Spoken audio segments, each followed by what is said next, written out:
Hey there, and welcome to Marriage Talks, a real, authentic, and relatable podcast about how to thrive in your marriage. Here you're going to find helpful information shaped by a biblical worldview on all things marriage related: money, sex, parenting, and so much more. We are Michael and Elizabeth Ann, and welcome to the show. Yeah! Before we dive into today's content, we want to let you know that today's episode is sponsored by the Marriage Talks podcast YouTube channel. That's a mouthful. I know. Whew. Here on our YouTube channel, we publish all of the video recordings for our podcast, as well as Tip Tuesdays and future things, some things that we're working on for the future. So make sure you check it out. The link is in the show notes, and subscribe. Also, we want to ask that you please rate and review the show. We absolutely love it when we see a new review come in. They mean so much to us, and it really helps other people find the show, which is wonderful. And we would just love it if you go on iTunes and rate and review. All right, so today's episode is all about hobbies. Yes.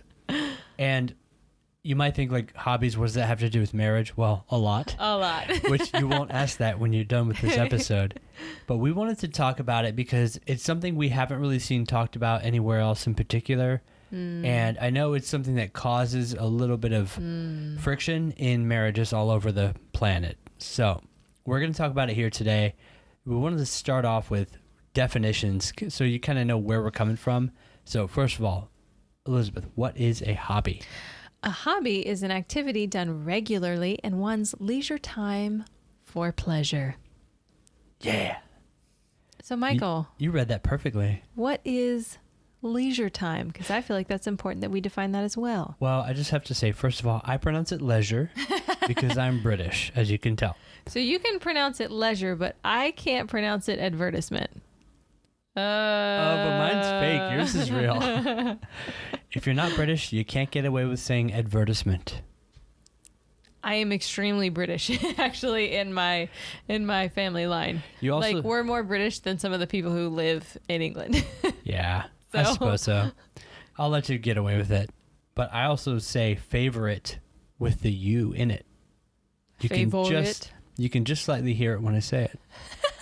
We're getting off topic. Yeah, okay. What is leisure time? Time when one is not working or occupied. Free time. That's it. I thought there was a second line to that. There's not. That's it. When you are not working or occupied. Free time. Okay.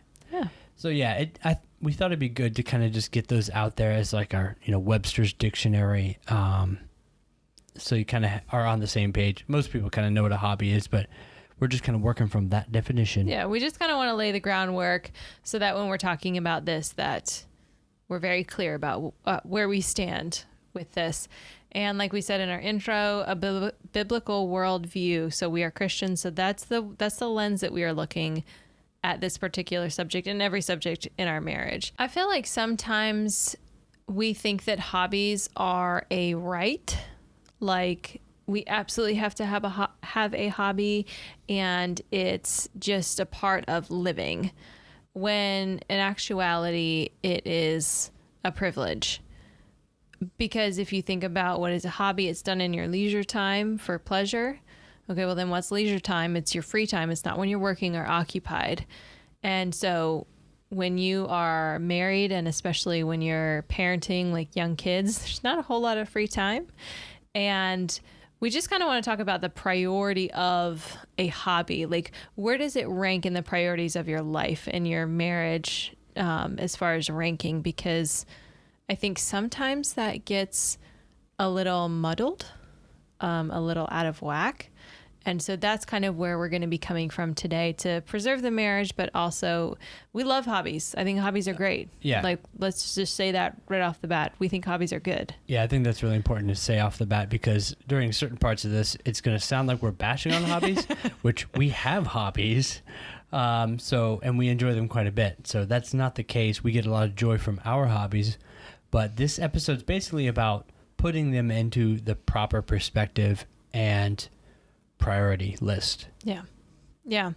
So yes, hobbies are really a privilege. And for us specifically, like we are in like the trenches of parenting, when that's kind of what I refer to, like parenting when your kids are young. It's really tough and they need you for a lot of things. Full-time job. Yeah. And so we're still like very young in our marriage, so to speak. Like, you know, when you look at 50 years versus 9 years, we're still in the trenches of marriage. You know, like I think you always figure things out, but we're not 50 years in is my point. So we have young kids, 3 young kids, and we're 9 years into marriage. And so we have to make sure that we keep our priorities in check as far as what comes first, second, third, and all that kind of stuff. So like I said, in our situation, we have 3 kids. Michael goes to work. He goes to work outside the home, and I stay home and I homeschool and raise the kids while he is at work. And just to kind of paint you a picture of what our day-to-day life is. And we view parenting and marriage as a team, not as a like split responsibility. It's not like, okay, you're at home with the kids, so you parent them and then I just go and do my thing. Like that's not how we view it at all. I think that's important to distinguish because I think sometimes if there's an unhealthy view of a hobby, it can kind of trump the role of being a parent or a spouse. And so that's why we kind of lay the groundwork of, we're telling you, this is our day-to-day life. This is what our situation looks like. And we make sure that we try and keep each other in check all the time for that. Like we're striving for that, to stay unified, to stay a team, to make sure that we are giving our all when it comes to our marriage, when it comes to parenting, when it comes to being a Christian, like making sure that we're in the Word and making time for each other for that.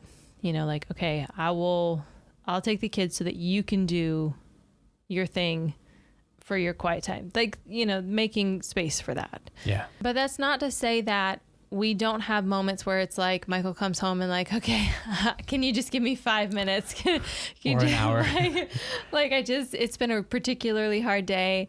I need to take a step back. I'm really struggling. I just feel like I need to refresh myself and just to remove myself from the situation. We both have those moments. We both have those times.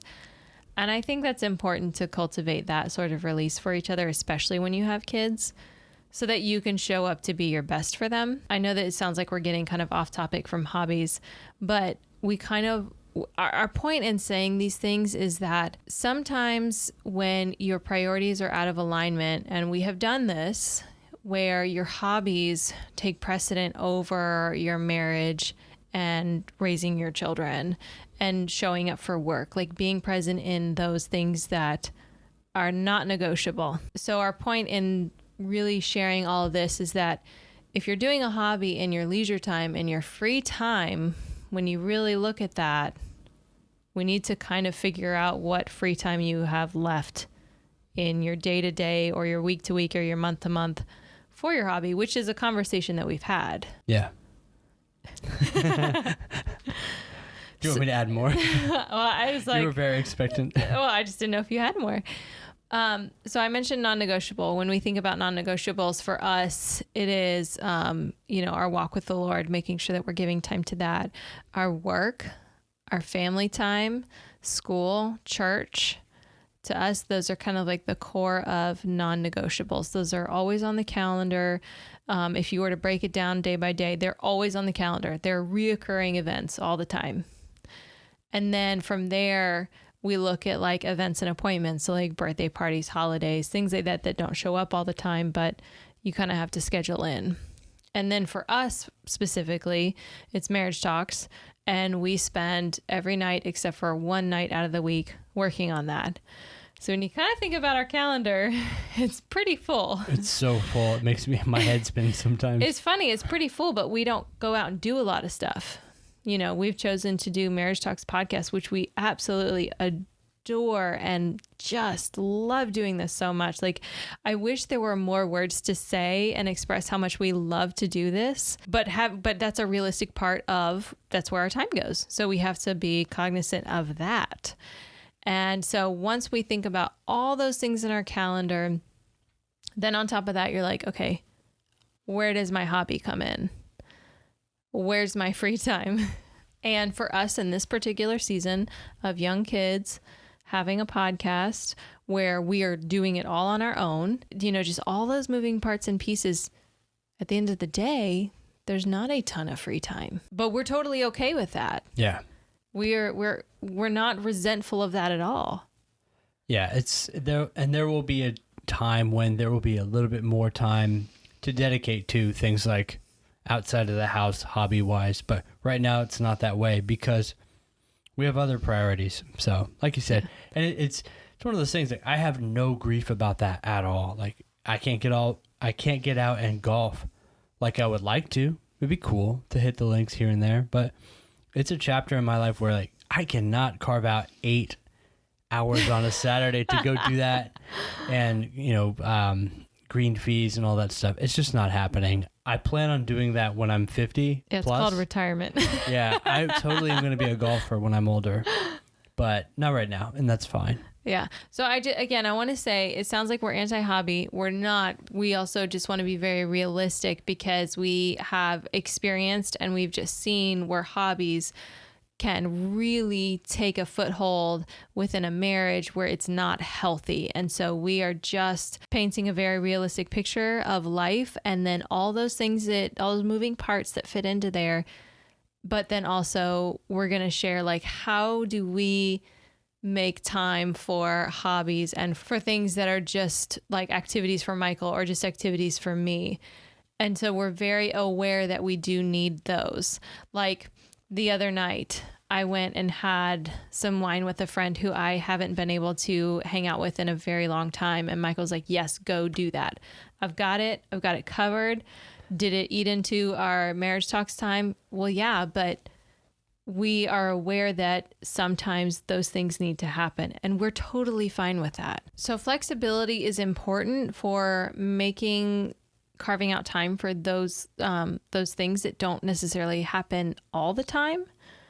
We just are cautioning, like, be careful that carving out time for quote hobbies isn't happening every night for 3 to 4 hours a night, or like weekly and it takes up your entire Friday or your entire weekend.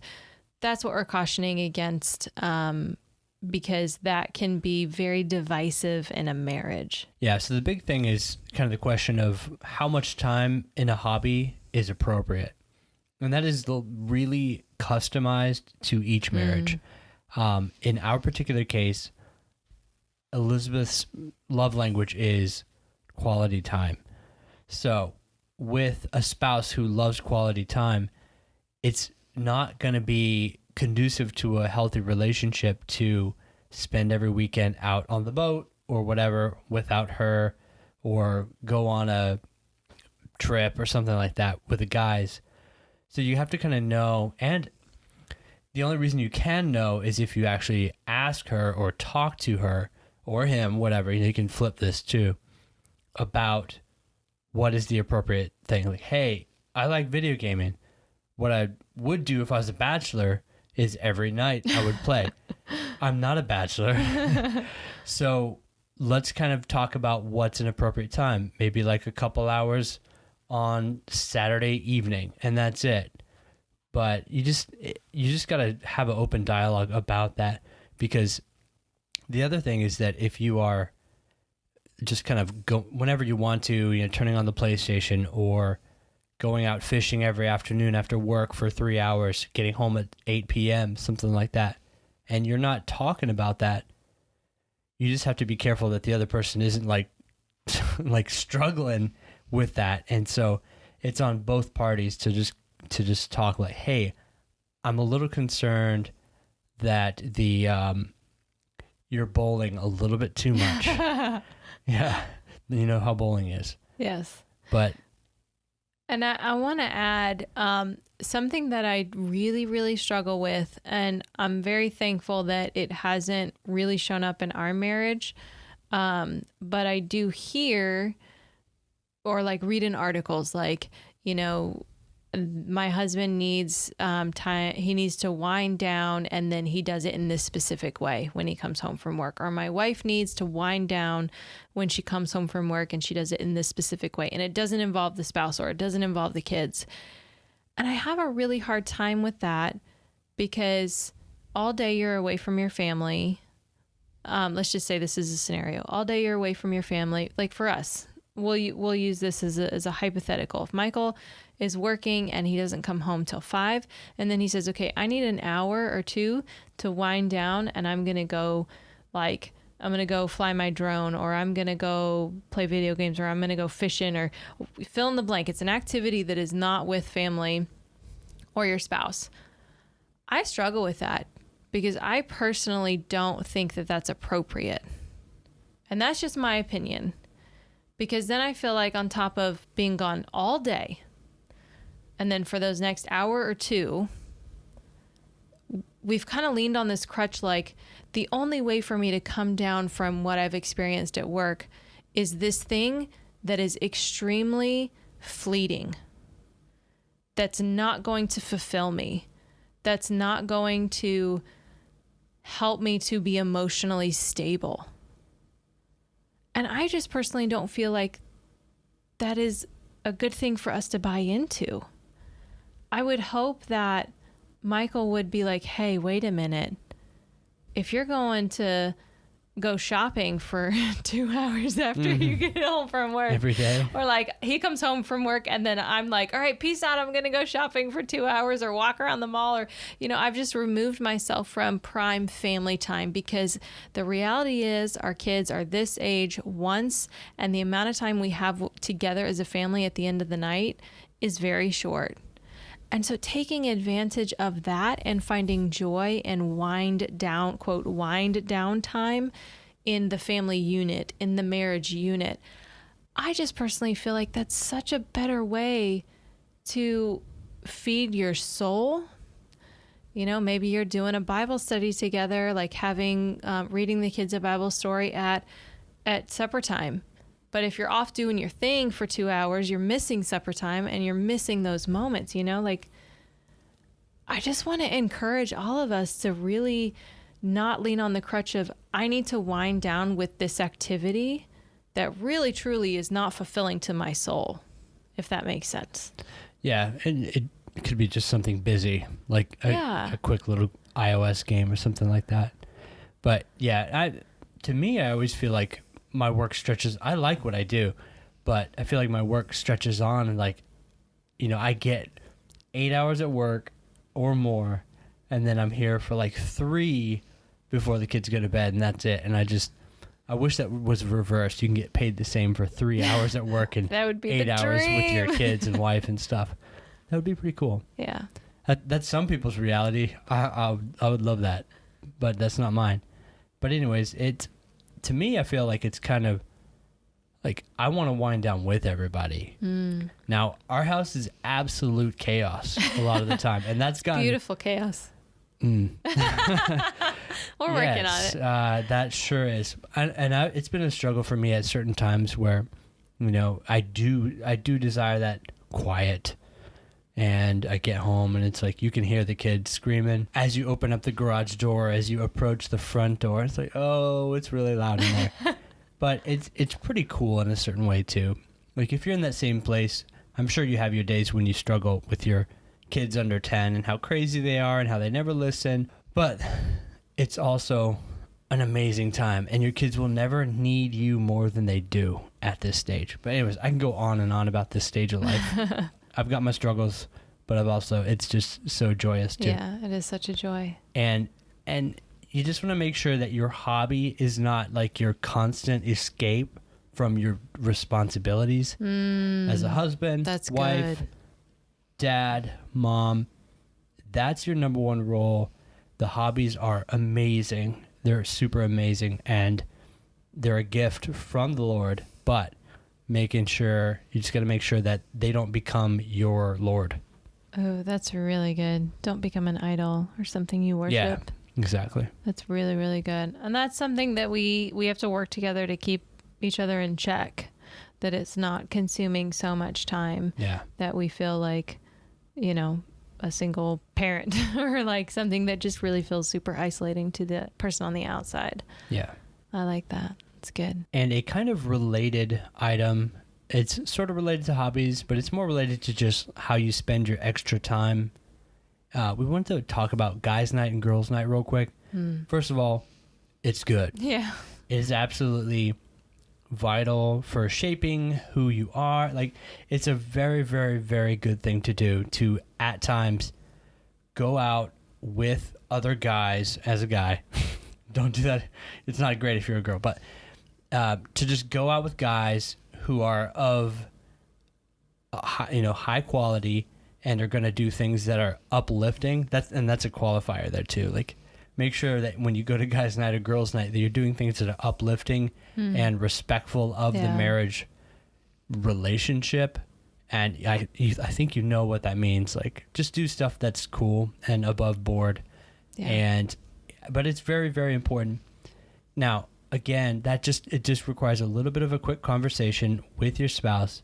Hey, next Saturday, I'd love to go out with the guys. Boom. Sounds good. You're on track.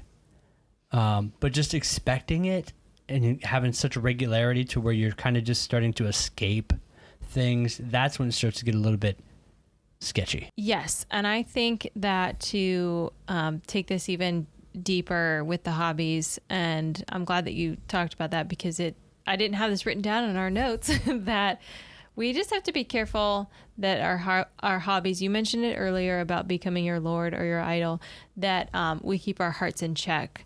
So getting down to the heart of where in the priority list do we hold our hobbies? Like, am I using my hobby as an escape so that I don't have to deal with my noisy kids or my wife who is really burdensome right now? Like, we're in a difficult season.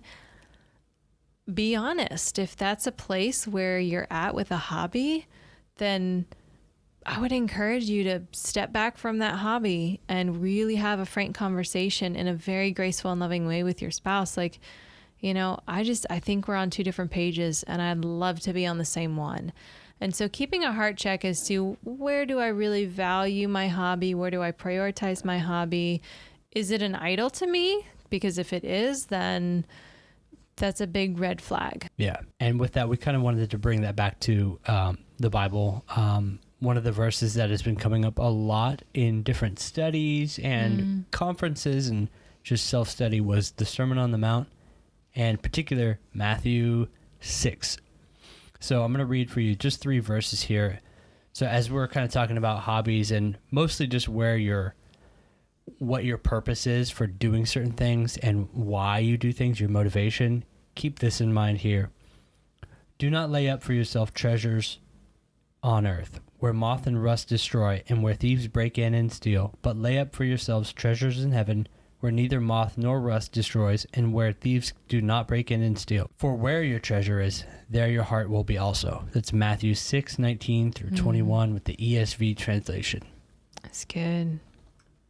Yeah, so hobbies are absolutely awesome if kept in the proper spot. Yeah. So they can't be your number one. They can't be just a given, something I deserve. Just make sure that they are appropriately slotted where they need to be.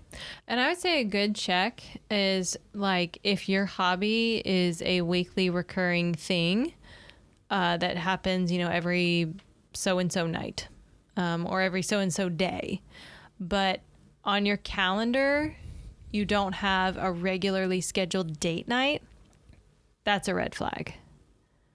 And can be easily fixed on Google Calendar. Yes, it can. We love Google Calendar. But that's a good way to check, like, wait, is my hobby, am I keeping it in check? Am I really treasuring it in my heart? Is that where am I holding it at a number one? Well, think about what you do week in and week out. If every week you can count on a hobby day or night for several hours, but there's no night dedicated towards specifically being with your spouse, maybe do some adjustments. Sit down with your spouse and talk about how you can differently prioritize things. I think that would be a very, very fruitful thing within a marriage to do. Yeah, absolutely. All right. So as you guys know, we always do a challenge. So basically you can probably guess what this will be. But in the next 7 days, have a conversation about hobbies. Even if you are kind of on the same page, just talk about it. Yeah. That way, you know, kind of, you can kind of set up boundaries for hobbies and stuff, and just kind of get truly of one mind about it. Yeah. Yeah, just so you can thrive in those boundaries. You just kind of know, like, you know, if you've always got date night on Friday, well, don't plan a hobby thing on a Friday. But it's just having that conversation. It's like you hear a lot of times like, oh, I don't need to tell my spouse I love them. They already know it. No, you need to tell them that you love them. They can't read your mind, and everybody likes to hear it. Yeah, see how that works long term. Yeah, it's not going to be good. It doesn't work. But this just having a conversation. Once again, every week we talk about some sort of communication. So talking with your spouse about that is just a good thing to do. Just lay the groundwork. Be on the same page. It's very, very beneficial. Yeah, so we hope you guys enjoyed our hobby talk. Yeah. Yeah, and our other challenges, go to Hobby Lobby and see what other hobbies are out there. No, that's not our other challenge. Yeah, so thanks for joining us. We look forward to talking with you next week. Yeah, thanks for coming week in and week out. Y'all are amazing. Yeah. Bye.